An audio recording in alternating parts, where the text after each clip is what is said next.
apa masalah akidah dalam ajaran numerologi ini? Ini yang jarang dikupas secara mendalam dalam penerangan-penerangan berkaitan numerologi ini. Jadi yang pertama, apa masalah numerologi ini? Dia mempunyai unsur syirik perbomohan, syirik ramalan. Praktik numerologi ini mereka membawa kepada tilik nasib. Berdasarkan kiraan tarikh lahir menggunakan formula kiraan yang tertentu. Mereka percaya dengan kiraan tersebut mereka boleh menyingkap perkara gaib. Mereka boleh menyingkap perkara gaib. Dan ada yang kata, oh kami bukan bomoh, sampai ada yang buat hashtag saya bukan bomoh. Mereka yang bawa ajaran numerologi ini sampai buat hashtag saya bukan bomoh untuk mengatakan bahwa ajaran mereka ini tidak menyimpang daripada ajaran Islam. Sedangkan kalau kita paham ilmu tauhid berkenaan syirik, syirik nih bukan sekadar kita sujud pada berhala ya tuan-tuan. Bukan sekadar kita sujud kepada berhala, bukan sekadar kita mengakui ada Tuhan selain Allah Subhanahu wa taala yang layak disembah. Syirik itu juga berlaku apabila kita mendakwa kita boleh mengetahui perkara gaib yang bukan melalui sunnatullah.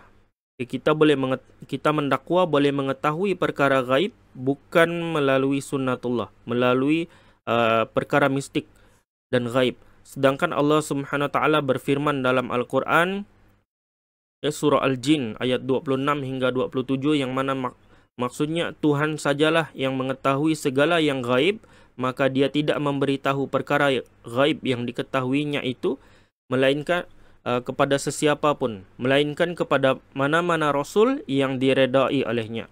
Dan untuk mengetahui sebahagian dari perkara gaib yang berkaitan dengan tugasnya, apabila Tuhan hendak melakukan sedemikian, maka ia mengadakan di hadapan dan di belakang rasul itu malaikat yang menjaga dan mengawasnya, sehingga perkara gaib itu selamat sampai kepada yang berkenaan.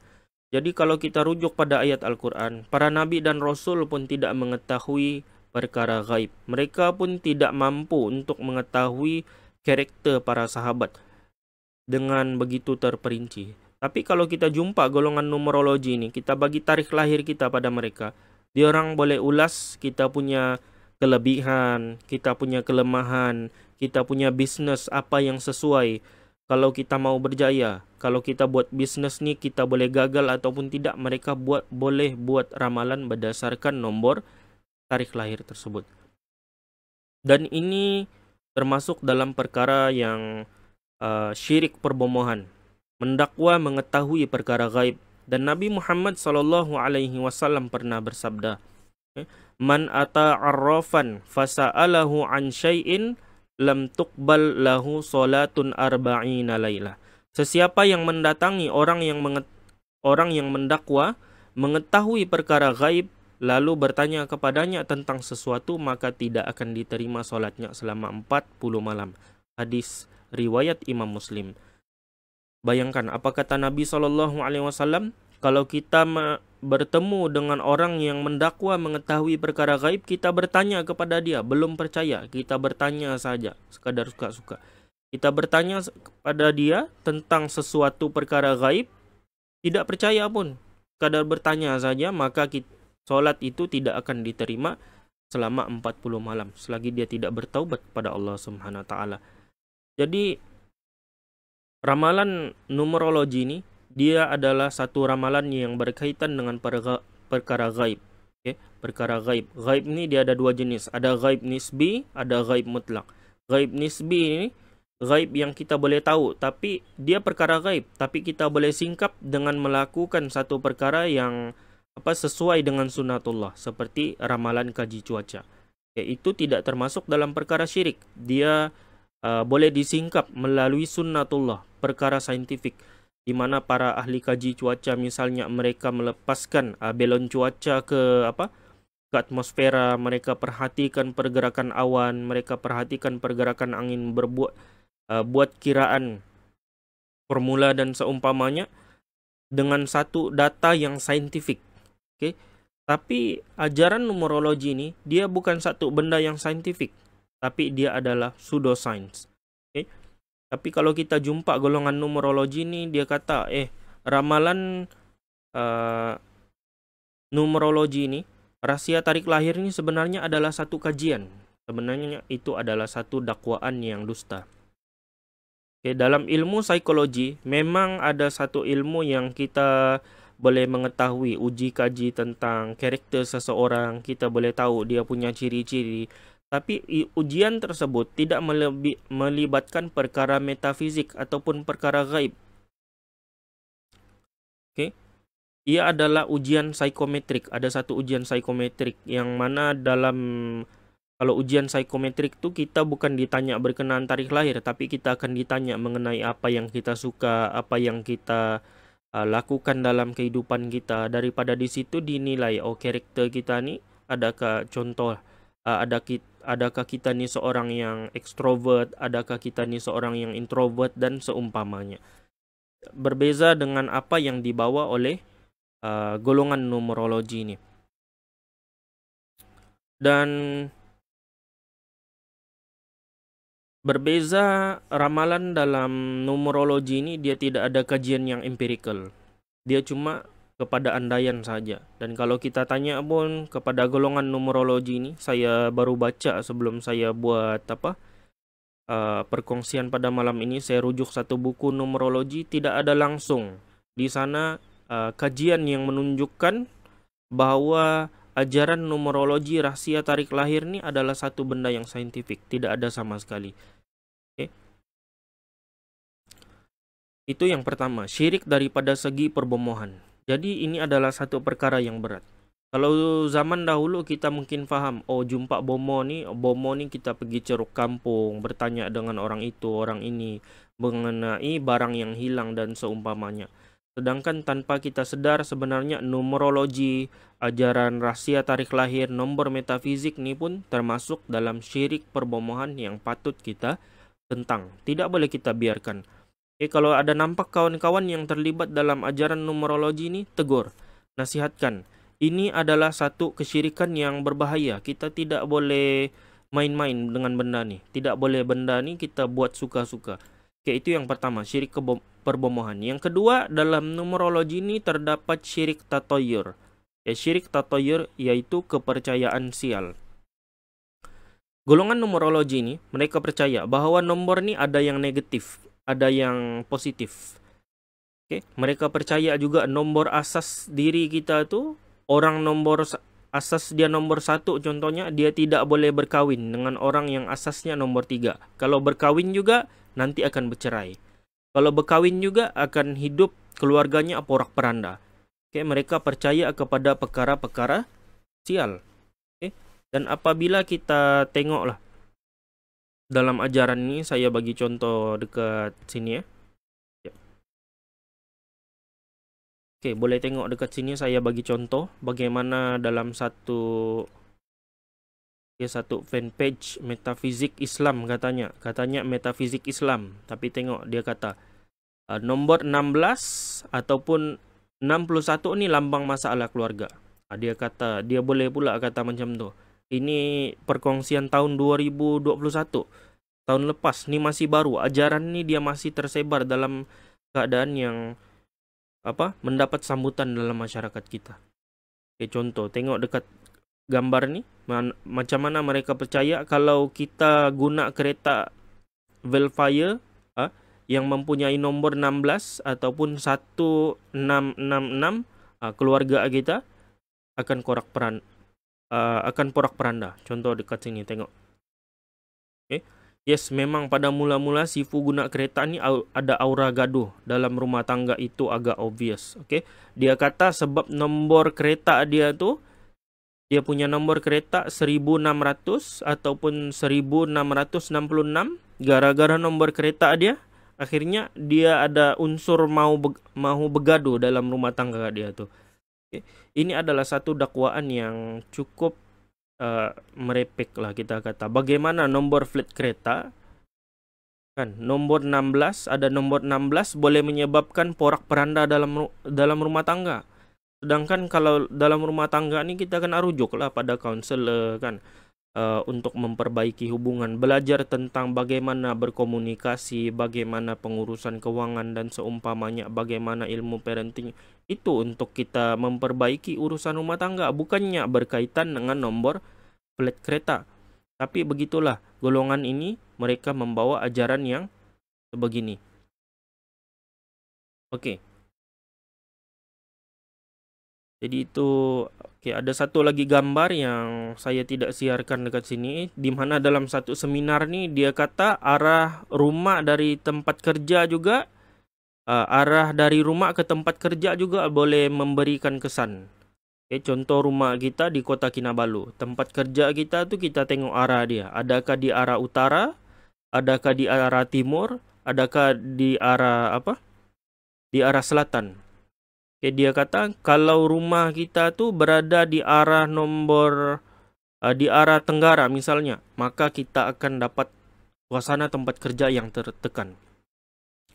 Kalau tempat kerja kita tuh berada di arah apa? Di arah apa dekat sini tengok. Di arah nomor 6. Oke. Kalau contoh tempat kerja kita tuh berada di arah apa ya, kalau sebelah barat laut, maka rezeki kita akan melimpah-limpah. Dan ini adalah satu kepercayaan yang cukup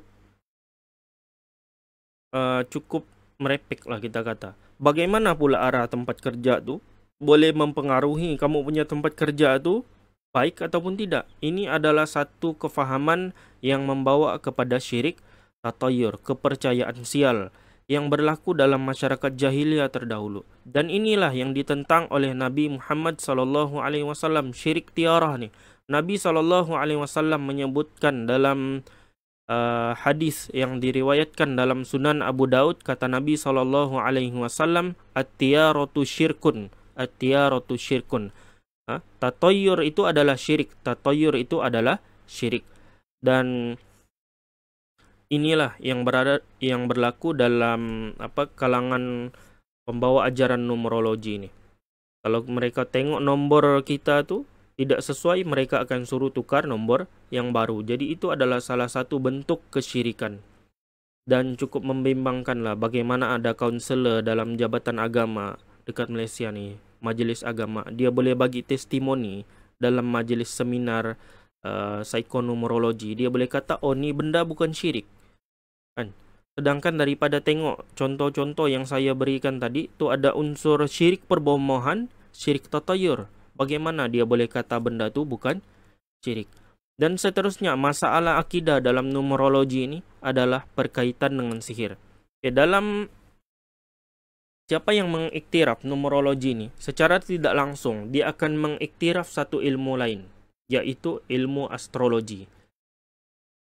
Ilmu astrologi, bukan ilmu astronomi. Ilmu astronomi itu kita tengok kedudukan bulan, kedudukan planet Marikh dan seumpamanya, kita mengkaji tentang galaksi, itu astronomi. Tapi astrologi ini dia mengkaji tentang planet-planet untuk membuat ramalan. Untuk membuat ramalan. Apa peristiwa besar yang akan berlaku, apa peristiwa buruk yang akan berlaku. Mereka akan membuat ramalan berdasarkan astrologi.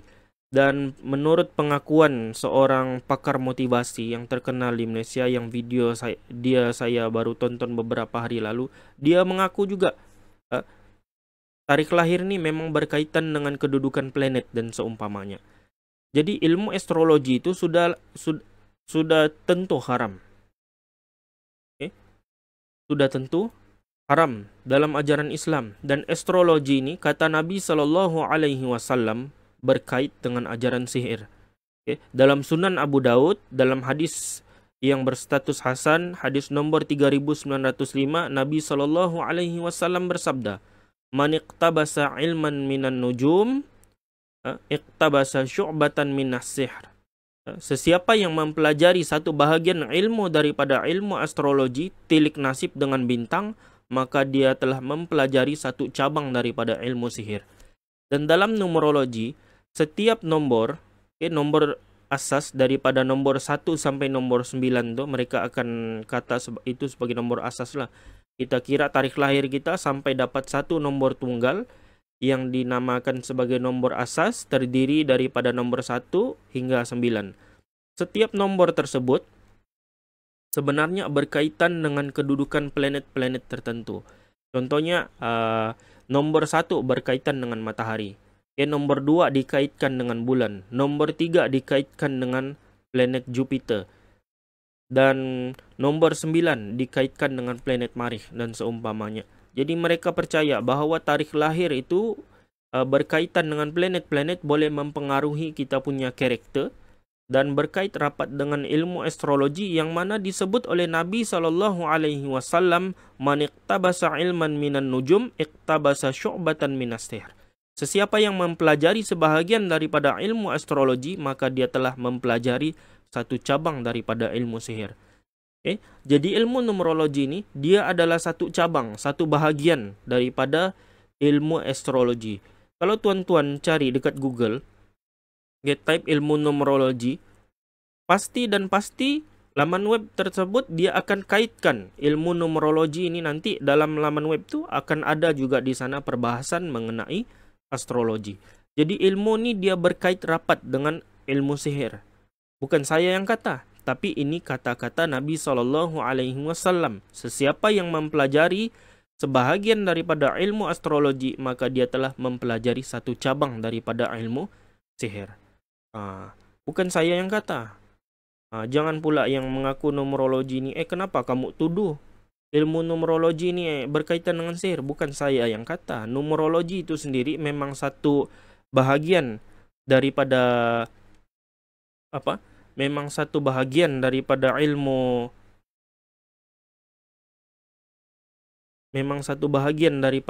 sihir. Kemudian benda itu pula kamu pergi belajar, maka kamu kena bertaubat daripada ajaran tersebut. Oke, jadi sebelum tu ada soalan daripada Muhammad Noh, ilmu Feng Shui bagaimana Ustaz? Oke, ilmu Feng Shui pun termasuk perkara yang diharamkan di dalam ajaran Islam. Dan yang terakhir sekali berkenaan ajaran numerologi ini, dia ni membawa kepada pembohongan. Pembohongan atas nama Allah dan Rasulnya. Pengamal numerologi membuat satu pembohongan ke atas Allah Subhanahu Wa Taala sebab mereka kata bahawa nombor mempunyai energi, ataupun kekuatan unsur gaib, sedangkan itu sebenarnya tidak berlaku.